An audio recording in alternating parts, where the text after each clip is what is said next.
ฮ็ดเวียกสะจอยเห็นแล้วกูเอาตัวดีจัดเอาเจาะเตียวจ้ะมาเด้อ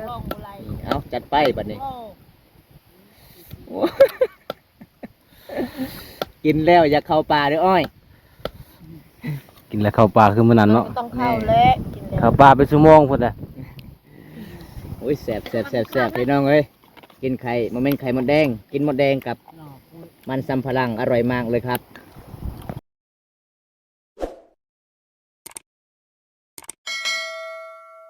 สวัสดีแล้วก็สวัสดี FC เบิร์ดสุขุสุคนคือเก่าพี่น้องยินดีต้อนรับเข้าสู่ซองบ่วงคือเก่า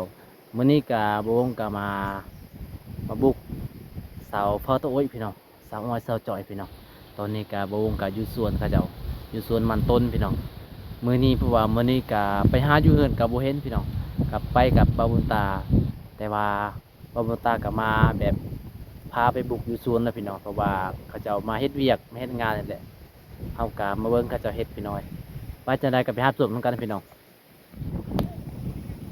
ตอนนี้กะโบงกะมาบุกเลยพี่น้องมาบุกสวนสาวน้อยสาวจ่อยพี่น้องเพราะว่ามื้อนี้กะเขาเจ้ามาขุดมันสับพลังนี่แหละพี่น้องเอ้ยตอนนี้ก็คือทางนั้นก็คืออีเมสาวจ่อยสาวอ้อยบ่ฮู้ว่าตอนนี้สาวจ่อยอยู่ไสพี่น้องอ๋อทางนั้นสาวจ่อยสะอ้อนกะสิเอาไข่มดแดงพี่น้องเอ้ยสิเอาไข่มดแดงนี่คือมันสับปะหลังของสะจอยสะอ้อยเฮ็ดบัดนี้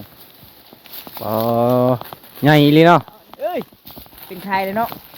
อายุก็บ่หลายนะกลับไปน้องๆเหรอเยี่ยมไปตู้อีกเยี่ยมมดแดงกัดมดแดงกัดยังกัดฮอกัดยังอ้อยมดแดงกัดยังกัดมือแม่นโอ้บ่หลายนะคือว่ามันคือว่าเกลือป่ะฮะมันเป็นไข่แล้วบ่โอ้ยังบ่เป็นไข่เนาะก็น้อยนี่ล่ะนี่เด้ชูงนี่เด้มองกูไปวิทย์เหรออ้อยตอนนี้ก็มดแดงเข้าส่งแล้วบ่ใหญ่ปานใดโอ้มันนั่นแหละไปหมดแล้วนี่พี่น้องบ่ได้อยากมีแฟนกับสาวลาวเห็นบ่พี่น้องเฮ็ดเวียกสะจอยเห็นแล้วกูเอาเท่านี้ก่อนน่ะแง่กันเอาไว้ซะฮะอย่ากระดักเจอเหรอสิเอาตัวใหญ่เอาตัวใหญ่มักตัวใหญ่ก้อยโอ้ยแซงได้ก็ก้อยหรอติให้แหล่งเงี้ยหรอกินเลยแต่ก็ได้ซื้อทางแน่ก็บอกไงตะมองเร่ก็น่าโน่เอามาพูดเลยกี่เหรอขอโทษนะครับบอกภาษาตัวเองครับแต่ผมภาษามังกรแต่ผมพูดถึกหรือบอกครับผมเจ็ดบ่ตีเบิ่งเห็นมันนอเราก็น่านอเรากำลังจะเอาไข่มดแดงอยู่พี่น้อยก็ได้กี่ลือเลยพี่เก๋เอา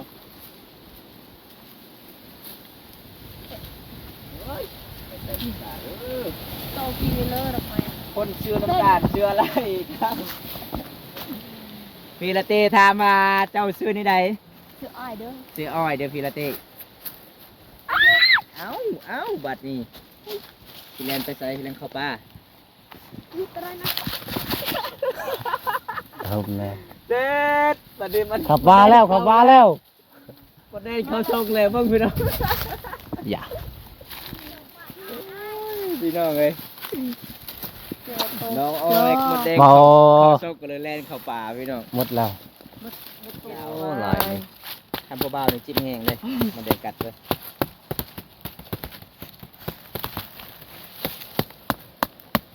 ใช้ได้ประเด็นจริงพี่จะเก็บ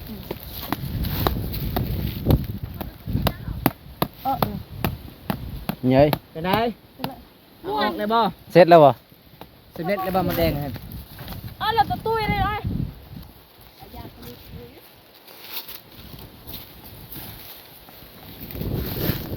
้จะตุ้ยหลังจากเอาไข่มดแดงแล้วก็ไอ้พ่อมาขายมันวันนี้ก็สิถอนมัน บ่จางบ่ใส่น้ำมันนะ ใช่ ฮะ ใช่อันนี้มันเป็นแบบนี้ เป็นไม่ได้ ได้ลายอยู่บ่ เด้อกูเรียนเอาอยู่ พออ๋อยจกแล้วจักจกไม่ยังในไตกันนี่ คนไทยก็ระวังนะน้องถือมีด อาจจะถูกฟันก็ได้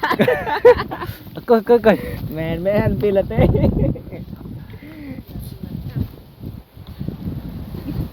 เอาจอย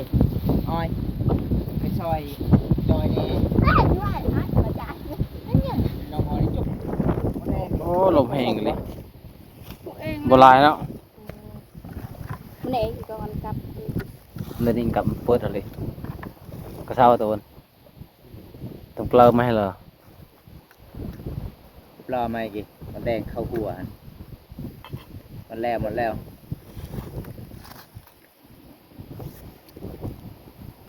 คือถึงโซจอยเฮา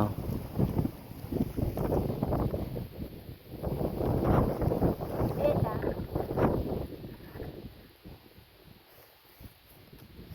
ได้จักดอกจอยอ้อย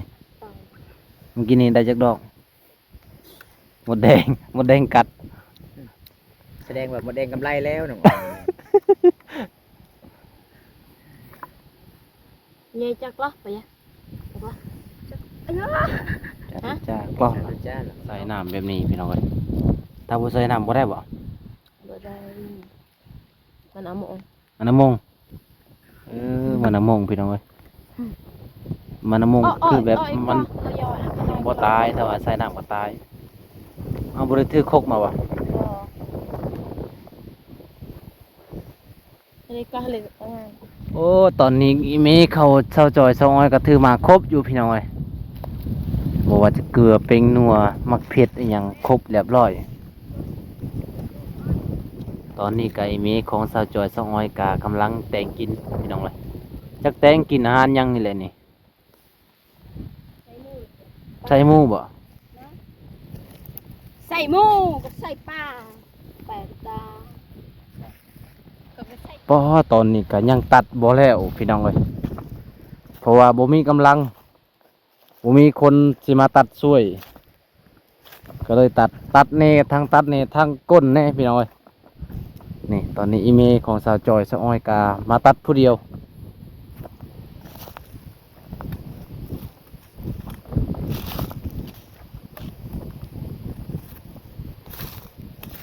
มาเบิ่งวิธีตัดอ๋อนี่คือจงบ่แม่คือจงเนี่ยตัดหมดเออ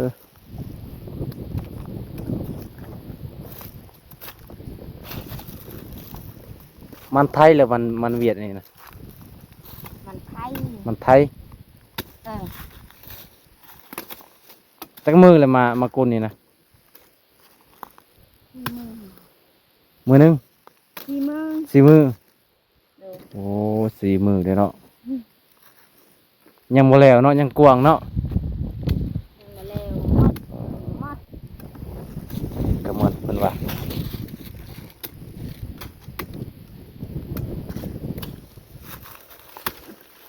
บ่ได้จ้างเอาบ่ บาท คันจ้างเอาก็สิไหวเนาะคันมีเงินอ๋อแม่นโดยมี อาเอ็ด คันหนึง500,000ไปขายเที่ยวหนึง เที่ยวหนึ่ง 500,000แสดงว่าราคาปีนี้โอ้หนักเนาะคันมีลูกเคยมาช่วยก็สิไหวอยู่เนาะเนาะแม่เนาะ ปีละคือมีลูกเคยคันมีลูกเคยโอ้ไหวอยู่ดอกได้จักเที่ยวแล้วมื้อนี้นะ อ่า ท่องเที่ยว เที่ยวละ500,000ก็ได้แต่ล้านเดียวโดย ลบไปทุนมัดลังทุน ตัวได้ ลังทุน อันนั้นก็แม่นหมดสู่เจ้าๆนะ เออ โดยบ่กว้างอีหลีสวนเพิ่นพี่น้องเอ้ย 10 ล้านใด ได้10 ล้าน ไอ้นี่ ใส่หนี้หมดเนาะ ดีกิน อ๋อโดย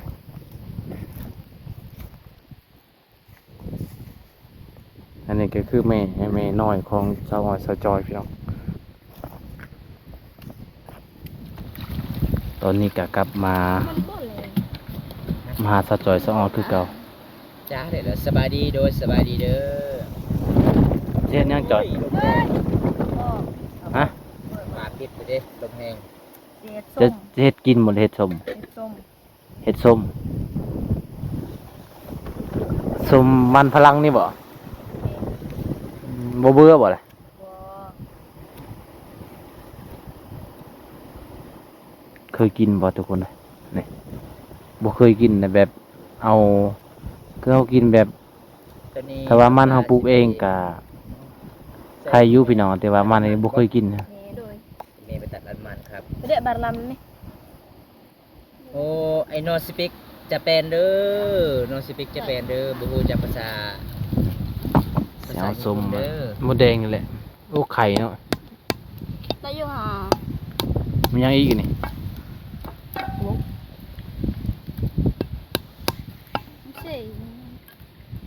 เชียดล่ะ เจ็ดดอก บอก อยู่อ่ะเจ็ด โอ้ลาวบ่โอ้โดยขอบใจเด้อเล่นทีมไหมเด้อ ตอนนี้กันน้องๆก็กำลังสิเฮ็ดส้มสิเฮ็ดส้มมาเกินว่ามันสับพลัง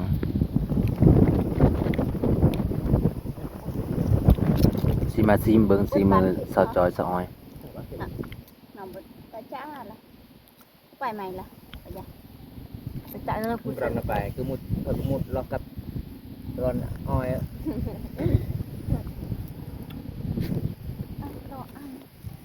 เป้ทำไมดาวโกะล่ะ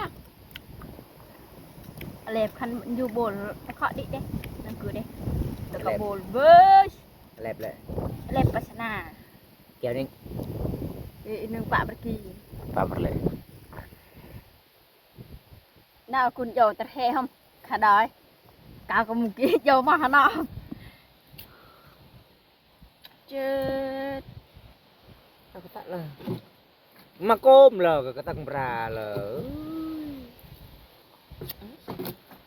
เงี้ยเม็ดเด้อก็ได้นี่เป็นเด้อฮะ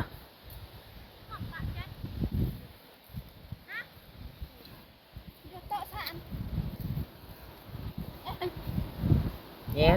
เตะมันเยอะ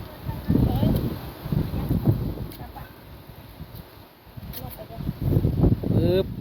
อืม กูสิแซ่บอีหลีเนาะ โอ้ ปอบ่ใส่เกลือบ่ซอย ไม่ได้ใส่ผักเผ็ดบ่ ยังไหนก่อน ปิงนัวก็บ่ใส่ ยังไหนก่อน จะหน่อยก่อนระวังถึกหน้าได้น้องเอ้ยเห็นบ่ฟ้าหันอ้าวจุดจวดเด้อทำเราเอาไว้เลยจ่านี่ก็เจ้าจ่าแต่โปรยเด้อดีจ้ะ เอาโจเตียวจ้ะ เจ้าเหรอเตียวเหรอ เอาไว้คุยโจช้าๆกูตะดังปะ มันยังนี่นะมันเผ็ดบ่อ่ะคือหมดเลยหมดเลยได้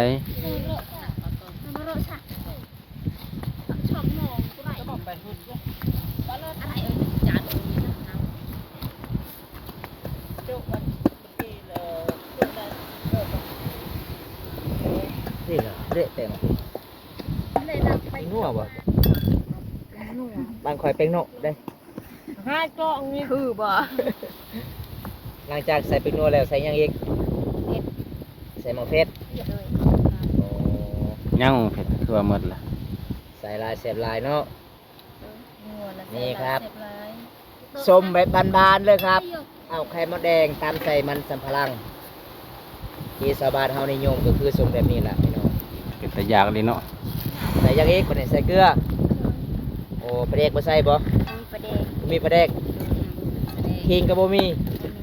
ใส่แต่เกลือปิงนัวมะเขือก็แล้วกินเลย แล้ว โอ้ เป็นตะยากอะไรพี่น้อยพี่มือสะออย เอาจัดไปน้องอ้อยจัดไป คุณตอนนั้นกำลังแต่งกิน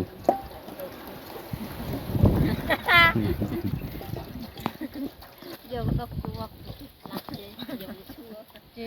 ชิโมงจังไงดูหน่อยตบมันทีละมือ เอามันกินตัว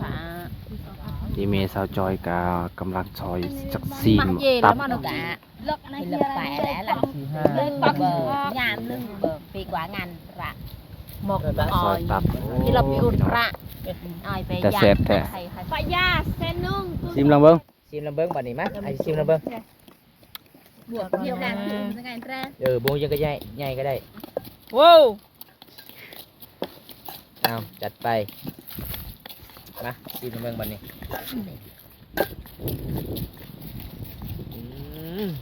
เบิ้งนี่พี่น้องเอ้ยหน้าตาจะเป็นแบบนี้เด้อพี่น้อง แซ่บบ่ มาพี่น้องจวดบ่ได้บ่เคยกินน่าเจ็บท้องลายคือเขาเคยกินมันสิแสบลาย ฝีมือสะอ้อยลองเบิ่ง นั่นแดง ครับ โอ้ย เดี๋ยวจะจะมี อาซื้นตะวันรถไปยังไง ดึงอ่ะ ส้มลายพี่น้อง มากินส้มน้ำ บ่จนสิหมดแล้ว กินส้มยังแน่ ส้ม ส้มยัง มันฝรั่งกับหมดแดงเลยกับมะม่วง มีเลยครับ มาเด้อพี่น้องจะจวดนำกัน ลมแห้ง เอานี่มีน้อยกำลังสีเฮ็ดกินพี่น้องบรรยากาศตอนเที่ยงดีพี่น้องเอ้ยมาพี่น้องมา มา วันยามเลยอมบิ๊กจอยไทยค่ะ พี่ลับจังอันในเบิร์ดอ๋อย อยู่ว่าอ้อยนะ50 พี่แล้วโอ้คักเลยพี่น้อย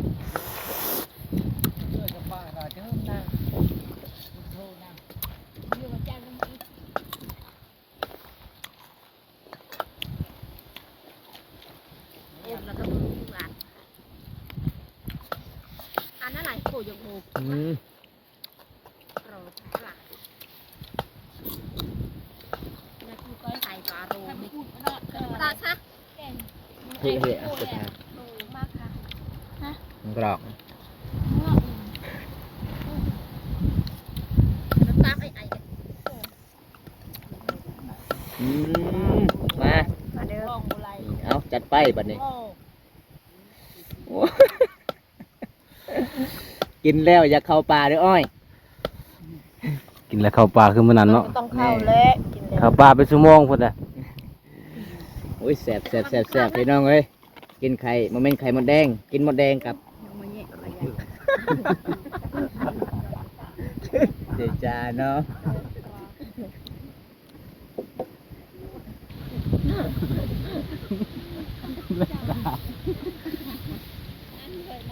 ไข่จาตะเรยอยู่